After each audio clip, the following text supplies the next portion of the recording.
Hi, everybody, and welcome to week 6 or module 6 of the Paraeducator training course. This module is all about PBIS and SPED, and I'm going to give y'all a brief introduction at this time.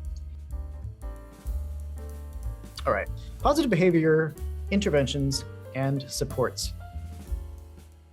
This is an evidence-based, 3-tiered framework for improving and integrating all of the data, systems, and practices affecting student outcomes every day. It's a way to support everyone, especially students with disabilities, exceptionalities, to create the kinds of schools where all students are successful. So we're going to see that this is something that's broadly distributed across an agency and not the responsibility of any one person, but of the whole team working together. These are the 4 pillars of PBIS. Systems, the way schools operate are their foundational systems. In PBIS, these systems support accurate, durable implementation of practices and the effective use of data to achieve better outcomes. I know I sound a little bit like a commercial for PBS right now, PBIS right now, but this is how it functions. One of the strengths, the real strengths of PBIS is that it is data-driven. Go over on the right, we see under the heading data, schools generate multiple pieces of data about students every day. Within the PBIS framework, schools use data to select, monitor, and evaluate outcomes, practices, and systems across all 3 tiers. Now, our job as paraeducators in classrooms is to collect measurable, observable facts that we can report to our classroom teacher, who will turn these into spreadsheets or other ways that people organize data. Bottom left, we see practices. Key to improving outcomes are the strategies to support students at every level. In PBIS, these interventions and strategies are backed by research to target the outcomes schools want to see. Right, having collected a ton of data, it's possible to draw conclusions, plausible conclusions from these. And this is what the creators of PBIS have done. Bottom right, outcomes. The outcomes from PBIS are what schools achieve through the data, systems, and practices they put into place. These could include improved student behavior. Indeed, that is the goal. PBIS has 3 tiers of support, triple-tiered. Each tier aligns to the type of support that students need. And these are them. The first is universal prevention. Tier 1 systems, data, and practices impact everyone across all settings. They establish the foundation for delivering regular, proactive support and preventing unwanted behaviors. Okay, so this is, if we imagine sort of like an ice cream cone, this is the wide end of the cone, and then we're going down to the narrow end of the cone. In the middle, Tier 1 foundational systems, an established leadership team, regular meetings, establishing a positive school-wide social culture. Remember I said it covers the entire agency.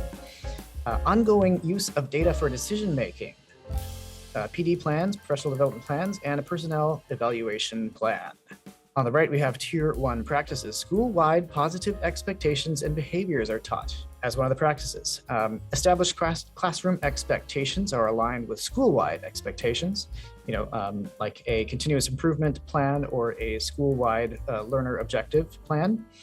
There's a continuum of procedures for encouraging expected behavior and a continuum of procedures for discouraging problem behavior. Okay, so again, agency-wide continuum. Early intervention is key in PBIS and in so many of the things that we do when educating youngsters. So let's move on to targeted prevention. Tier 2. Tier 2 systems, data, and practices provide targeted support for students who are not successful with Tier 1 supports alone. Okay, we're traveling down the ice cream cone now. The focus is on supporting students who are at risk for developing more serious problem behavior before those behaviors start. This is the real power of PBIS because we can tend to intervene these sort of negative trains of behavior at the station, you could say. In Tier 2 foundational systems, an intervention team with a coordinator is working. There's behavioral expertise brought in, and please don't worry about being experts in PBIS. None of us are. But when you are hired as a paraeducator and you start to work in schools, you will be trained on PBIS. Most of the local districts in this area are using it. Fidelity and outcome data are collected in Tier 2 systems, and a screening process is used to identify students needing Tier 2 support, of course. And all of us have access to training and technical assistance, which I was mentioning a moment ago. What are the practices at Tier 2? There's increased instruction and practice with self-regulation and social skills.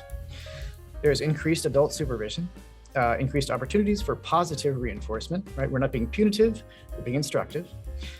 There are increased pre-corrections, right? Being proactive. There's an increased focus and possible function of problem behaviors and increased access to academic supports. That's Tier 2. How about Tier 3? Intensive, individualized prevention. In most schools, there are between 1% and 5% of students for whom Tier 1 and Tier 2 supports have not connected. At Tier 3, these students receive more intensive individualized support to improve their behavioral and academic outcomes, okay? Now we're down here at this part of the ice cream cone. The foundational systems of Tier 3 include a multidisciplinary team, behavior support expertise, formal fidelity and outcome data being collected continuously, and the practices include function-based assessments, wraparound supports, so supports that address every facet of a student's education, and cultural and contextual fit. We need to be sensitive to these things so that we are providing the right kinds of supports. That's it for our lesson on PBIS. Thanks for joining me.